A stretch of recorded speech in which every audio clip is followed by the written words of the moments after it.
Hello everyone, my name is Vishesh Shekhar. Welcome. Hajmola का packet गिर गया। Paid promotion. लोग हजमोला खाते हैं कि इंडाइजेशन नहीं हो। मैंने इतना खाया, मुझे इसी से इंडाइजेशन हो गया। ये तो है मेरे चैनल का intro.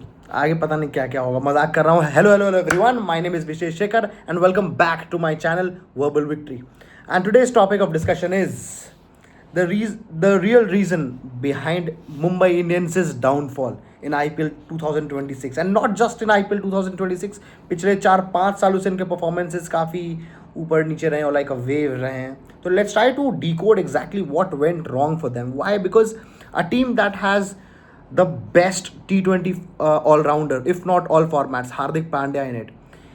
The same team has Surya Kumar Yadav. कुछ दिन पहले तक I think he was the world's number 1 T20 batsman in it. The same team has Rohit Sharma, who has won what? World Cup 2024 T20, the Champions Trophy 2025, 5 IPL trophies, 1 Champions League. The same team has Rohit Sharma in it. And then the same team has the world's best all-format bowler Jasprit Bumrah in it. And still the results did not go their way. Let's try to decode कि ये सिर्फ surface level पे ही ऐसा है या फिर उसका कोई और भी रीज़न है। इन डेप्थ कोई और रीज़न है इनके पीछे जो हमें एज व्यूअर्स बहुत ज़्यादा नहीं समझ में आ पा रहा है कि why exactly is Mumbai Indians falling, right. So with that being said, let's get into the video.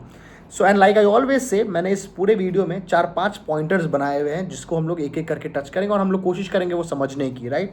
This will not be very statistics driven, this entire video, right? This will be almost like जहाँ पे आप और मैं दोनों जानते हैं but nobody really is addressing that. So yes, so that is about it. So शुरू करते हैं।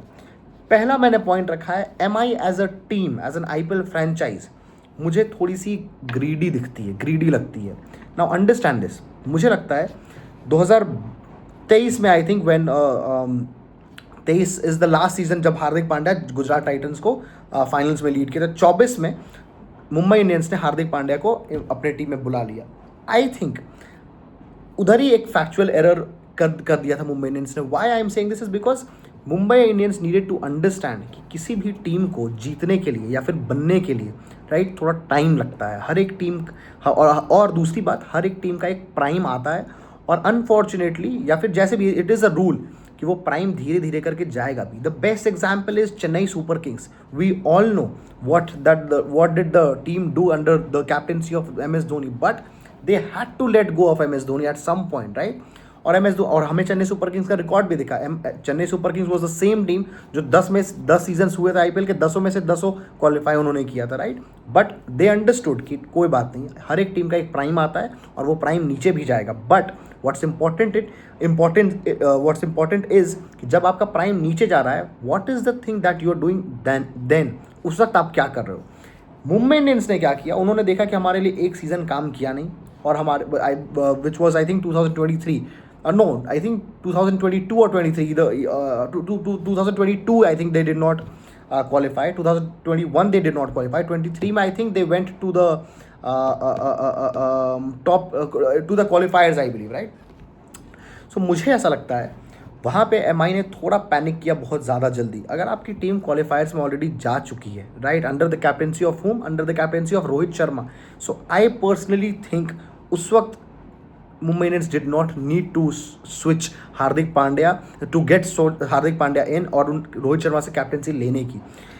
Y? Because I think Mumbai Indians ने पहले भी ये चीज़ काफ़ी बार किया है। आप लोगों को पता होगा कि जब Pathirana was in the team of Chennai Super Kings, Pathirana ने 2023 में बहुत अच्छी बॉलिंग की थी, right. The season that Chennai Super Kings won their last title, Mumbai Indians ने पाथिराना को भी अप्रोच किया था कि एक ट्रेड में या फिर किसी तरीके से, ताकि पाथिराना आ जाए। एंड आई अंडरस्टूड दैट उस वक्त भी that Mumbai Indians wanted the second Lasith Malinga, right, after because Lasith Malinga तो अब है नहीं, तो वो चाहते थे कि लसित मलिंगा को रिप्लेस करने के लिए कोई और बॉलर आए। तो उन्होंने अपना ट्रिक आजमाया और उन्होंने डायरेक्टली अप्रोच कर दिया किसको, पाथिराना को। ऑफकोर्स पाथिराना डिड नॉट से येस टू इट। उन्होंने आई थिंक एक स्टोरी भी डाला था अबाउट लॉयल्टी और something, right.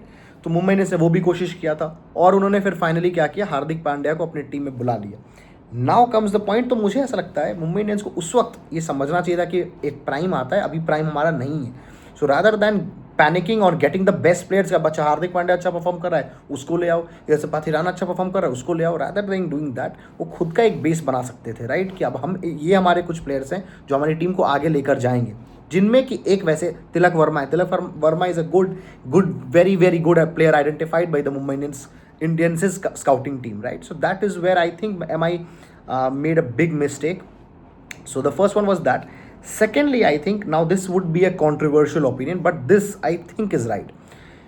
Now Rohit Sharma की बेस्ट कैपेबिलिटी क्या है? Is it the best batsman? I don't think so, in IPL at least, right. उनके हार्डली कोई 500 के सीजन 500 रन के कोई सीजन आए। सो रोहित शर्मा की मैक्सिमम कैपेबिलिटी या फिर एफिशिएंसी आती है when he is the captain of the team, right. अभी होता क्या है, आपने रोहित शर्मा को रखा हुआ है टीम में और हार्दिक पांड्या को आपने कैप्टन बना दिया। हार्दिक पांड्या बीइंग हार्दिक पांड्या, एक दो बार ऐसा पिछले सीजन में ऐसा भी हुआ था जब हार्दिक पांड्या लिटरली रोहित शर्मा को आई थिंक इम्पैक्ट प्लेयर में उनकी बैटिंग खत्म हो जाने के बाद उनको भेज देते थे किसी और प्लेयर के जगह पे, राइट। एक तो दैट, दूसरा I think of course if Hardik Pandya is the captain then Hardik Pandya is responsible for taking some calls and he has full rights to do that. उस केस में जब आप रोहित शर्मा से उनकी कैप्टेंसी के इंस्टिंक्ट्स छीन लेते हैं या फिर विजडम छीन लेते हैं, और उस वक्त आप हार्दिक पांड्या से नहीं बोल सकते कि आप हार्दिक जाओ और रोहित शर्मा से कैप्टेंसी के वो टिप्स लेकर आओ। क्यों? He would be like what, why? कि मैं अच्छा खासा कैप्टन मैं कर रहा था गुजरात टाइटंस को, मैंने जिताया भी, मैं एक बार फाइनल्स में लेकर आया, आप मेरे पास आकर आपने मुझे मुंबई इंडियंस में लाया और अब आप कह रहे हो आप रोहित से सीखो। मैं क्यों सीखूं भाई, मुझे नहीं सीखना है, right. He will be like that, he could be like that, ऐसा नहीं है, ज़रूरी है ये, राइट। सो ऐसा ही नहीं है he is obliged to take these inputs from Rohit Sharma. What I am saying is कि जब रोहित शर्मा से आप उनकी कैप्टेंसी हटा दीजिएगा, राइट, तो Rohit Sharma would look a very very average player for any IPL franchise. एक प्लेयर जो ओपनिंग करता है उनके 500 रन के कोई भी IPL सीजन नहीं है। I think he is below average then as a player. In fact to an extent जब रोहित शर्मा अगर एक कैप्टन नहीं है, अगर वो सिर्फ एक प्लेयर जैसा खेल रहे हैं, ऑफकोर्स वो आपको सीजन में 1-2 मैचेस जिता सकते हैं जैसा वो उनकी हिटिंग कैपेबिलिटी है, बट यू कांट एक्सपेक्ट कि रोहित शर्मा से बल्क रन्स वाले कोई आपको सीजन मिल जाएगा, राइट। सो जैसे ही आप रोहित शर्मा से कैप्टेंसी छीन लेंगे, उनकी परफॉर्मेंस बैटिंग में तो बहुत ही एवरेज रही है मुंबई इंडियंस के लिए भी, राइट। तो रोहित शर्मा एक ऑलमोस्ट एक अच्छा spot which is the opening spot वो पकड़ के बैठ जाता है, बिकॉज आप उनको हटा भी नहीं सकते। ये मुंबई की मजबूरी है, क्योंकि वो हटाएंगे तो उनको अलग गालियाँ पड़ेंगी सोशल मीडिया या फिर हर जगह, विच is why what happens is उनको एक परफेक्ट बैटिंग कॉम्बिनेशन भी बैठाने का मौका नहीं मिलता है। सो अंडरस्टैंड दिस, जब रोहित शर्मा को आपको कैप्टेंसी देनी नहीं थी, लेकिन उनको वो भी दिखाना था कि हम लॉयल रहे हैं रोहित से, रोहित लॉयल रहा है हमसे, तो वो रोहित शर्मा को लेट गो कर नहीं सकते थे। अगर उन्हें वो चीज़ कर दिया होता तो आज could be possible Rohit Sharma की जगह I think what Ishan Kishan could be the opener for Mumbai Indians, and we all know what kind of a performance did Ishan Kishan give to Mumbai Indians when he was playing for Mumbai Indians, right. So I think वहाँ पे एक second point आता है जहाँ पे रोहित का होना Mumbai Indians के लिए ऑलमोस्ट एक बड़ा हेडेक हो गया if he is not giving the captaincy inputs, right. तीसरा आता है इम्पैक्ट प्लेयर का रूल। सो इंटरेस्टिंगली 2020 तक अगर आप मुंबई इंडियंस का लाइनअप आप देखेंगे ना, मुंबई इंडियंस की विनिंग मंत्रा अगर आप डिकोड करेंगे तो आपको ये बात समझ में आएगा। मुंबई इंडियंस का 2-3 फिक्स चीज़ें थी जिस पे वो लोग रिलाई करते हैं। The first one was allrounders, solid allrounders. Mumbai Indians को आपको पता होगा एक वक्त पर हार्दिक पांड्या, कृणाल पांड्या, किरण पोलार्ड, ये तीनों एक टीम से खेलते थे। मुझको अच्छे से अभी भी याद है because I was a big Chennai Super Kings fan. जब मुंबई इंडियंस के 2-3 विकेट गिर जाते तो मुझे लगता था कि आज तो कोलैप्स पॉसिबल है।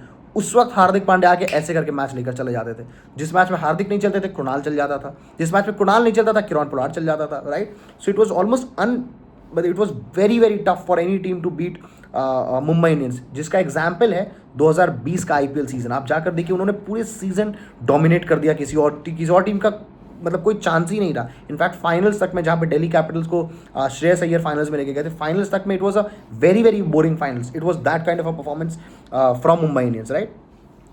तो ये उनका हमेशा से एक मंत्रा था कि 3 ऑलराउंडर्स हमारे ओपनिंग स्लॉट्स में। ऑफकोर्स रोहित हैं, एक और ऑलराउंडर, एक और ओपनिंग बैट्समैन रहेगा जो अगेन थोड़ा सा अटैकिंग ही होगा। एक वो था। दूसरा हमेशा से उसी ऑलराउंडर वाले पॉइंट का एक्सटेंशन है कि कि मुंबई इंडियंस के पास हमेशा एक अच्छे फिनिशर्स होते थे। हमेशा उनको ऑनेस्टली ऐसा था कि उनके पास ऐसे अटैकिंग फिनिशर्स है जिसका मैंने अभी जस्ट नाम भी लिया, हार्दिक, किरण पोलार्ड, हार्दिक पांड्या। मुझे याद है 30 बॉल में एक मैच में I think with KKR I believe, जहाँ पे मुंबई इंडियंस के अच्छी खासी विकेट्स गिर गए थे, Hardik Pandya scored what 90 run out of 30 balls.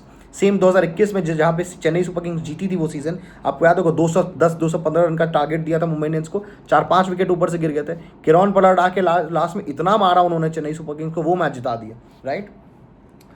तो अब पॉइंट ये था कि इम्पैक्ट प्लेयर का जब से ये रूल आया तब हुआ ये कि जो भी ये मुंबई इंडियंस के पास सिर्फ अपना एक मोनोपोली था कि ऑलराउंडर्स हमारे पास अच्छे अच्छे हैं, वो मोनोपोली उनसे चला गया। क्यों? बिकॉज अब नाउ प्लेयर्स या फिर आईपीएल फ्रेंचाइज जो वो क्या कर रही थी, एक बॉलर भी रख रही थी, एक अटैकिंग बैट्समैन भी रख रहे थे कि बॉलिंग खत्म हुआ तो अब आप स्विच कर दीजिए, इम्पैक्ट प्लेयर में उस बैट्समैन को ले आए। तो उनका जो ये स्ट्रेंथ था वो न सिर्फ नलीफाई हुआ, नलीफाई तब होता जब ये तीनों जिनका मैंने नाम लिया वो उनके पास अभी भी होते।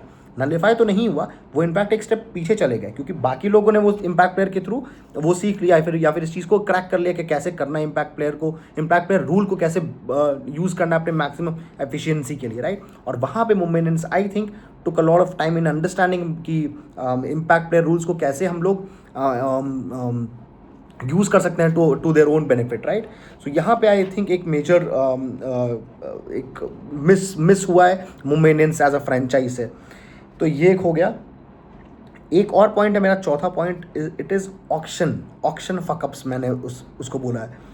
मुझको लगता है in the year I think what 2024 no 25 yes 25 I think last mega auction, वहाँ पे भी आई थिंक मुंबई इंडियंस ने एज अ फ्रेंचाइज कुछ गलतियाँ की हैं। I think Mumbai Indians did what I think they relied on their Indian core too much. उनको लगा कि ये हैं हमारे और यही करेंगे। जहाँ पे सूर्य कुमार यादव ऑफ कोर्स उनको लगा कि जो बड़े नाम हैं बस यही हमारी फ्रेंचाइज को जिता देंगे, पर उन्हें ये चीज़ मिस हो गया कि जो पहले के सीजन्स थे जो वो जीते थे तब का वक्त 2020 का जो स्ट्रैटेजी है वो 2026 में अब नहीं चलने वाली है, राइट। उन्हें लगा कि एक जसप्रीत बुमराह आएगा वो सब कुछ लेकर चला जाएगा, या फिर ट्रेंट बोल्ट के एडिशन में अब सब कुछ कमाल हो जाएगा। बट अगेन बहुत सारी चीज़ें चेंज हो गई, लोगों का खेलने का तरीका चेंज हो गया है, लोगों का अटैक करने का, फिनिश करने का, सब कुछ तरीका चेंज हो गया है। So am I in that auction, आप ये समझिए आज के डेट पे जो अच्छे प्लेयर्स हैं अच्छे फ्रेंचाइज के लिए, वो सारे प्लेयर्स एक टाइम पे मुंबई इंडियंस ने ही सोर्स किया था शुरुआत में। लाइक होम लाइक पहला है टिम डेविड जो अभी रॉयल चैलेंजर्स बैंगलोर से खेल रहे हैं, वो पहले मुंबई इंडियंस की ही टीम से खेलते थे and he did amazing there also. मुझे एक मैच में याद है जहाँ पे उन्होंने 3 बॉल में 18 रन चाहिए थे, 4 बॉल में कुछ रन चाहिए थे, उन्होंने 3 पे 18 या फिर 4 पे जो भी XYZ मारा था, 3 छक्के मार के 4 छक्के मार के खत्म कर दिए थे। तो they let go of Tim David as well. फिर उनके टीम में आपको याद होगा एक और प्लेयर था जिसका नाम था, I think this I am mentioning in 2023 only. उनके पास एक प्लेयर हुआ करते थे जिनका नाम था कैमरून ग्रीन, जो अभी KKR से ऑलराउंडर है, बैटिंग बॉलिंग दोनों करते हैं। वो भी जो थे वो पहले मुंबई इंडियंस ने ही आइडेंटिफाई किया था, आई थिंक सेकंड डाउन या थर्ड डाउन उतरते थे मुंबई इंडियंस के लिए, उन्होंने भी एक बहुत अच्छी इनिंग्स खेली थी मुंबई इंडियंस के लिए। ये दोनों हो गए।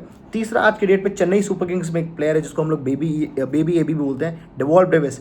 ही too was identified by Mumbai Indians only, but I rather than trying to find a strategy जहाँ पे मुंबई इंडियंस इन चारों को या फिर इन 3 में से कुछ को रिटेन करती या फिर स्ट्रैटेजी बनाती, उन्होंने क्या किया कि अपने जो इंडियन कोर थे उन पे रिलाई किया कि हमें रोहित चाहिए, हमें लेट्स से हार्दिक चाहिए, ऑफ कोर्स हार्दिक को तो जस्ट उन लोगों ने लाया ही था, हमें तिलक चाहिए, हमें जसप्रीत चाहिए, हमें सूर्या चाहिए, right. Rather than getting big names to their team, rather than getting the right names for their team, they went with the big names for their team। कि ये 5 प्लेयर हैं, जबकि अच्छी टीम वो है जो अपनी ज़रूरत को समझे कि भाई मेरे को क्या ज़रूरत है इस टीम के लिए, कौन से प्लेयर्स मेरे टीम में अभी मिसिंग हैं, कौन से प्लेयर के आने से मेरी टीम बेस्ट पोटेंशियल पे मैचेस खेल पाएगी, राइट। सो आई थिंक ये चारों तो ऑफ कोर्स है। और एक पांचवा आता है एक मेरा पॉइंट जो कि टीम एनवायरमेंट। हार्दिक के आने से it is very very obvious, जब रोहित शर्मा कैप्टन थे तो everybody when Hardik went to Gujarat Titans for the first time, everybody would have thought, जो भी मोमेंट्स के साथ खेल रहा था, कि चलो अब जब भी रोहित शर्मा रिटायर करेंगे तो अब हमारी बारी आएगी। इट कुड भी जसप्रीत बुमराह, इट कुड भी सूर्य कुमार यादव, कि जब या तो रिटायर नहीं करेंगे, जब ये कैप्टनसी छोड़ेंगे तो कैप्टनसी आएगी हमारे पास। और ये बात आपको भी पता है, किसी को भी कैप्टनसी करना खटकता नहीं है, चाहे उनकी फ्रेंचाइज हारे चाहे जीते। कैप्टनसी का एक अलग रुतबा भी होता है, कैप्टन एक कैप्टन ही होता है, राइट। सो आई थिंक वहाँ पे आई थिंक एक रिफ्ट आ गया जब इन्होंने हार्दिक पांड्या को वापस लाया, because Surya Kumar Yadav, Jasprit Bumrah would have thought कि बॉस ये कैसे हो गया, मुझे लगा कि मैं नेक्स्ट इन लाइन हूँ कैप्टन, यहाँ पे इन लोगों ने तीसरे को लेकर आ गया, right. So I think that is about it, जिसकी वजह से थोड़ा सा एक रिफ्ट भी, थोड़ा सा नहीं काफ़ी रिफ्ट आया हुआ है मुंबई इंडियंस की टीम में, जो कि अब वो इतना हो गया कि वो विजिबल हो गया है ऑन फील्ड भी। और इसमें ऑनेस्टली मैं हार्दिक को एट फॉल्ट नहीं बोलूँगा, उनके अपने तौर तरीके हैं, उनके लिए काम किया है गुजरात टाइटंस में। बहुत लोग ये बोलते हैं कि गुजरात टाइटंस में आशीष नेहरा था इसलिए काम कर गया, मुझे I do not think, I think that is a bullshit opinion. Why? Because जब एम एस धोनी ने जिताया चेन्नई सुपर किंग्स को, तो लोग कहते हैं कि नहीं नहीं स्टीफन फ्लेमिंग की तरफ कोई ध्यान भी नहीं देता है, लोग कहता है कि नहीं नहीं एम एस धोनी ने जिताया। जब रोहित शर्मा ने जिताया तो लोग बोलते हैं, ये थोड़ी बोलते हैं कि महिला जबरदस्ती ने जिताया या फिर जहीर खान ने जिताया, लोग बोलते हैं कि रोहित शर्मा ने जिताया। लेकिन जब हार्दिक पांड्या ने एक सीजन जिताया और एक सीजन फाइनल्स में लेके गए तो लोग कहते हैं आशीष नेहरा ने जिताया। जब श्रेयस अय्यर ने KKR को जिताया, लोग कहते हैं गौतम गंभीर ने जिताया। Just because a coach is very inclusive I doesn't mean कि उसी ने जिताया। हो सकता है स्टीफन फ्लेमिंग भी बहुत इंक्लूडेड होंगे टीम में, but he doesn't show it on the field. उनके जो भी स्ट्रैटेजीज है वो बैक रूम या फिर ड्रेसिंग रूम में ही हो जाते हैं। So I think that is about it, which is why I do not think Hardik is at fault. जब आप ऐसा कोई स्टेप लेते हैं एज अ फ्रेंचाइज, जब आप हार्दिक पांड्या को ला भी रहे थे तो आपको भी पता था कि कुछ तो रिफ्ट होगा of course, and you can't expect कि आप सबको because you are the Ambanis and you are a big franchise आप सबको कन्विंस कर लेंगे। ऑफ कोर्स आप कन्विंस कर लेंगे, but will they be happy? I do not no. एक होता है एक टीम के लिए लोग एक एक्स्ट्रा माइल जाते हैं, खुद से कुछ ज़्यादा देना चाहते हैं, राइट। और एक होता है कि ठीक है मेरे को पैसे ही इतने अट्रैक्टिव मिले, मैं परफॉर्म करूँगा भाई, मैं आऊँगा खेलूँगा अपनी ड्यूटीज़ करूँगा निकल जाऊँगा। सो आई थिंक हार्दिक आने से एक रिफ्ट तो आया ही है जो कि बहुत ज़्यादा विजिबल है। अभी भी आपको पता होगा कि एक रूमर चल रहा है या फिर एक डिस्कशन चल रहा है जहाँ पे अगले season Mumbai might let go of Hardik Pandya as the captain, and not just as the captain, as a player also. And एक जो बात चल रही है वो ये चल रही है कि शायद मुंबई इंडियंस में डिस्कशंस चल रहे हैं कि एक नए प्लेयर को, एक यंग प्लेयर को, नए से मेरा मतलब कि जो अभी कैप्टन नहीं है, एक यंग प्लेयर को वो लोग कैप्टन जैसा असाइन करना चाहते हैं। Exactly like what they did with Rohit Sharma. Rohit Sharma को जब कैप्टनसी उन्होंने दिया था, Rohit Sharma was very young, I think in the year 2013, जहाँ पे अनिल कुंबले ने उनको एक रात पहले ही जाके बोला था कि you are the captain. So I think that would be the next steps for Mumbai Indians. What should they do? I do not know honestly, right? I do not know कि वो किन को रिटेन करेंगे, किन को नहीं retain करेंगे। Of course अगर रिटेन की बात आती ही है तो of course there are few obvious names जिनको उनको रिटेन करना ही है, लाइक जसप्रीत बुमराह को वो अभी नहीं छोड़ेंगे। Surya Kumar Yadav, I do not know उनको वो छोड़ेंगे या नहीं छोड़ेंगे। एंड ऑल्सो आई फील खास करके अभी जब Surya Kumar Yadav T20 world cup जीत गए हैं, आप ये बात ध्यान रखिएगा, इंडिया के लिए अभी भी सिर्फ 3 कैप्टन्स हैं जिन्होंने T20 वर्ल्ड कप जिताया है, एक धोनी, एक रोहित और ऑफकोर्स एक सूर्य कुमार यादव। तो why wouldn't Surya Kumar Yadav think कि boss how can I not be the captain of an IPL franchise, right? So I think that is about it. तो आई थिंक अगले साल की रिटेनरशिप में आप देखेंगे तो I think they could retain Bumrah for sure, Surya Kumar Yadav for sure. If Rohit plays, I think they would still retain Rohit, and I think the fourth name would be Tilak Verma. Hardik retain होंगे नहीं होंगे I do not know, and I honestly think कि हार्दिक को अब retain होना भी नहीं चाहिए। And I think it is the best for him because seeing him as a player it feels very bad कि उन पर एक एक्स्ट्रा प्रेशर दिखता है मुझे कि he is not at his best. The kind of environment जिसमें वो रह रहे हैं, चीज़ें उनके हिसाब से भी नहीं चल रही, प्लस उनके खुद का भी परफॉर्मेंस में डिप आया है। तो I think something needs to be changed for Mumbai Indians. Otherwise ये एक ऐसी टीम है जिसको अगर आप पेपर पे रखेंगे तो आपको ये समझ में आएगा how can a team like this lose, but that's what cricket teaches you. No matter how good players do you get in your team, but unless and until those players are playing like one team, it isn't possible, right? You are not winning anything उसके अलावा। And like I said I think थोड़ा सा Mumbai Indians को भी समझना चाहिए कि जब कोई भी टीम बनती है उस बनने में टाइम लगता है। इट शुडंट बी लाइक कि अच्छा अभी श्रेयस अय्यर ने ट्रॉफी जीता तो एक काम करो श्रेयस अय्यर को ले आओ, रजत पाटीदार ने ले आया तो रजत पाटीदार को जिता। It shouldn't be like that. It should be like कि ठीक है हर एक टीम का प्राइम आता है, you should give time, team build होने में टाइम लगता है। मुंबई इंडियंस को ये भी याद रखना चाहिए कि जब मुंबई इंडियंस ने अपनी पहली ट्रॉफी उठाई थी they had already done 5 IPL seasons. कोई भी टीम को बनने में टाइम लगता है, राइट? जो टीम अभी स्ट्रक्चरिंग चल रही है चेन्नई सुपर किंग्स की, these guys will give them time of course, और उसमें चेंजेस भी होंगे। ऐसा नहीं कि आप टाइम मतलब आप फिक्स कर दीजिए सारे प्लेयर्स को, बट आप उनको टाइम दीजिए, टीम बनाइए rather than trying to get some players from different teams and then take it forward. So I think yes, that is about it, and I'm hoping this video would have made some sense to you, and yes, and I'll see you in the next one.